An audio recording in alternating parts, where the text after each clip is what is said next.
안녕하세요, 청취자 여러분. 오늘은 중환자실 환자의 생존율 그리고 장 건강 이 둘 사이에 아주 흥미로운 연결고리가 있다는 연구를 좀 깊이 파헤쳐 보겠습니다. 저희가 참고한 자료는 사이언스 어드밴스스 저널에 실린 최신 연구 논문이고요. 네, 안녕하세요. 이 연구는 이제 중환자실에 입원하시는 환자분들 한 196명의 첫 대변 샘플을 분석한 건데요. 여기서 핵심은 장 속에 어떤 미생물이 사는지 그 종류보다는요.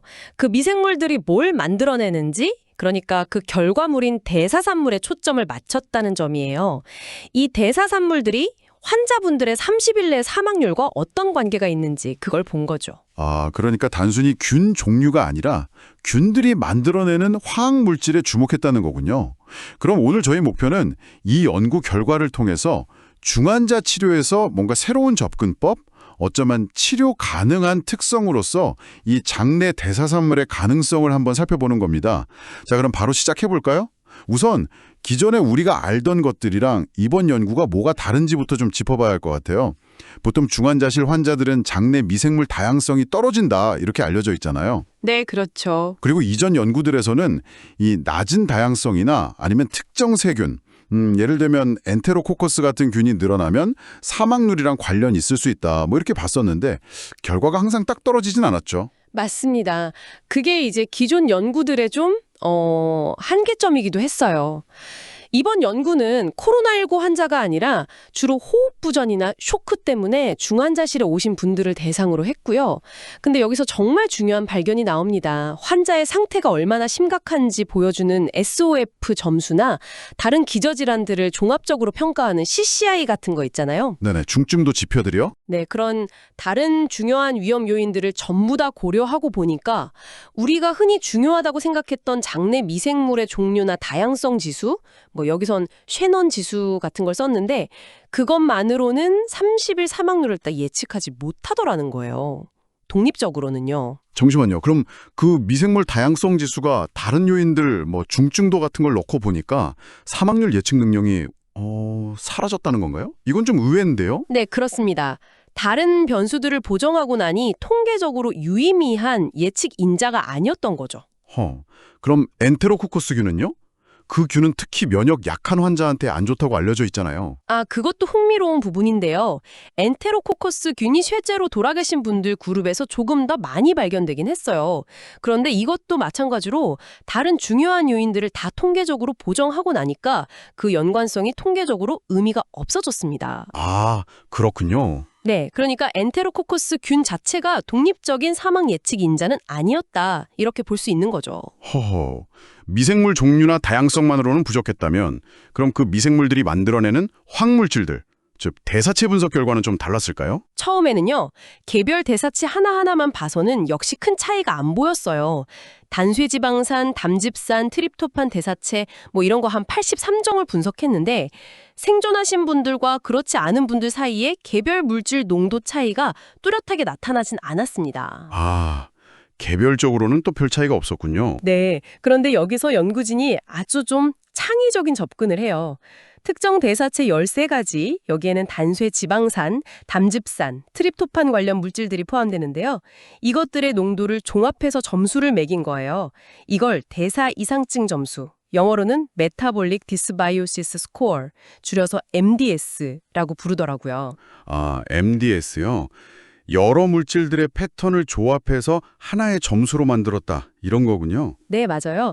대사 이상증이라는 말 그대로 장내 미생물 대사 활동의 균형이 깨진 상태를 나타내는 건데 이 점수가 그 정도를 보여주는 거죠. 그래서 그 MDS 점수는 어땠나요? 개별적으로는 차이가 없었는데 묶으니까 뭔가 의미가 있었어요? 바로 그겁니다. 이 MDS 점수는요, 아까 말씀드린 질병 중증도 소파나 기저질환 CCI 같은 다른 모든 혼란 변수들을 다 고려한 후에도요, 30일 사망률과 독립적으로 그리고 아주 강력하게 연관이 있었습니다. 강력하게요? 네, MDS 점수가 7.5점 이상으로 높은 환자들은 그보다 낮은 환자들에 비해서 사망 위험이 그 연구 코호트 기준으로 보면 약 8.66배나 높았어요. 8.66배. 엄청나네요. 그쵸. 그리고 또 주목할 점은 이게 단순히 뭐가 많거나 적거나의 문제가 아니었다는 거예요. 어떤 대사체는 농도가 맞은 게 안 좋았고 또 인돌 3-락테이트 같은 어떤 대사체는 오히려 농도가 높은 게 사망률 증가랑 관련이 있었어요. 아주 복합적인 패턴인 거죠. 그렇군요. 단순하지 않네요. 그럼 이 연구의 핵심 메시지는 결국 장 속에 어떤 세균이 사느냐 자체보다 그 세균들이 다 같이 만들어내는 그 결과물, 즉 전반적인 대사 환경이 중환자의 생존 가능성에 더 중요할 수 있다. 이런 의미로 받아들여도 될까요? 네, 정확합니다. 아주 중요한 포인트예요. 실제로 미생물 다양성 지수랑 이 MDS 점수 사이의 상관관계를 보니까 R제곱값이 0.23 정도였어요. 0.23이면 아주 높은 건 아니네요. 그렇죠. 중간 정도의 상관관계인데 이게 뭘 의미하냐면 미생물 구성만 봐서는 이런 대사 상태를 정확히 예측하기 어렵다는 거예요. 서로 다른 정보를 담고 있다는 거죠. 아, 그래서 이 MDS가 중요한 이유가 이게 잠재적으로 치료 가능한 특성일 수 있다는 점입니다. 치료 가능한 특성이요? 네. 그러니까 MDS 점수를 측정해서 환자의 장내 대사 상태가 얼마나 불균형한지 파악하고 이걸 개선하는 걸 치료 목표로 삼을 수 있다는 거죠. 예를 들면 뭐 부족한 특정 대사 산물을 보충해 준다던가 식단을 조절한다거나 아니면 이런 대사 패턴을 좀 더 건강하게 바꿀 수 있는 맞춤형 프로바이오틱스를 쓴다거나 이런 새로운 치료 전략을 생각해 볼 근거가 되는 거예요. 물론 이게 관찰 연구니까 MDS가 직접적인 원인이라고 말할 수는 없는 거죠. 네, 맞습니다. 그건 분명히 해야 하고요. 인과관계를 증명한 건 아니에요. 그리고 다른 한계점들도 있죠. 어떤 점들을 좀 더 고려해야 할까요? 일단 단일 의료기관에서 진행된 연구고 또 다양한 질환을 가진 환자들이 포함되어 있어서 결과를 모든 중환자에게 바로 일반화하기는 좀 어려울 수 있어요.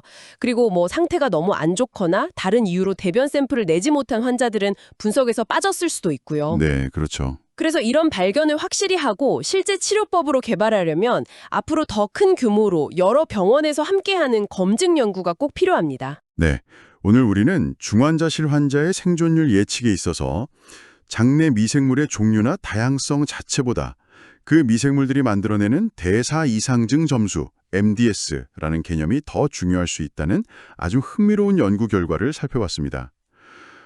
정말 장 속 미생물 세계의 그 기능적인 측면, 그러니까 개들이 뭘 하느냐가 우리 몸 전체 건강과 얼마나 긴밀하게 연결되어 있는지 다시 한번 생각해 보게 되네요. 맞습니다.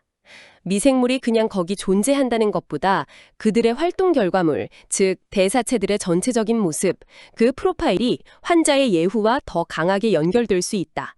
이게 이번 연구가 우리에게 던지는 가장 핵심적인 메시지라고 생각합니다. 자, 마지막으로 청취자 여러분께 이런 질문을 한번 던져보면서 마무리할까 합니다. 만약에요, 이 장내 미생물이 만들어내는 화학물질들의 조합이 미생물 그 자체보다 우리 건강 상태를 더 잘 보여주고 또 영향을 미친다면요.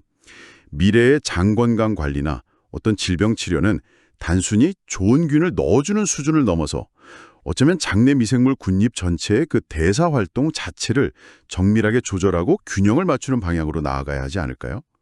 이 가능성에 대해서 한번 깊이 생각해 보시면 어떨까 싶습니다. 오늘 이야기는 여기까지입니다. 감사합니다. 네, 감사합니다.